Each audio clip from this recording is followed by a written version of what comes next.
Ito yung Rizal PNP ha. Tuloy po yung paglilibot para po dun sa mga residente. Ano na sa lanta po ng Bagyong Uwan sa lalawigan ng Rizal. Narito ang balita ni Jay Martin. Target on air. Live report.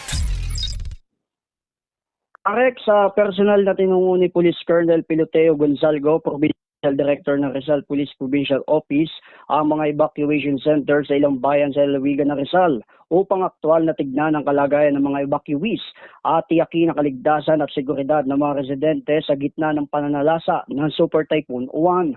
Sa kanyang pagbisita, siniguro ni Police Colonel Gonzalgo na maayos ang koordinasyon ng kapulisan at lokal na pamahalaan, gayon din sa ibang ahensya upang matiyak na sapat ang supply ng pagkain, gamot at iba pang pangunahing pangangailangan ng mga inilikas na pamilya.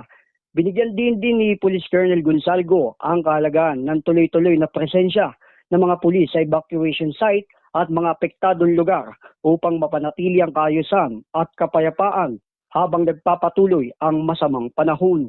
Ang inyong lingkod, ako si J. Martin ng Target On Air. Nagulat para sa DCM 1530, ang Radyo TV. Target on air. Live report. Ang balitang ito ay hatid sa inyo ng Clean Fuel. Quality fuel for less.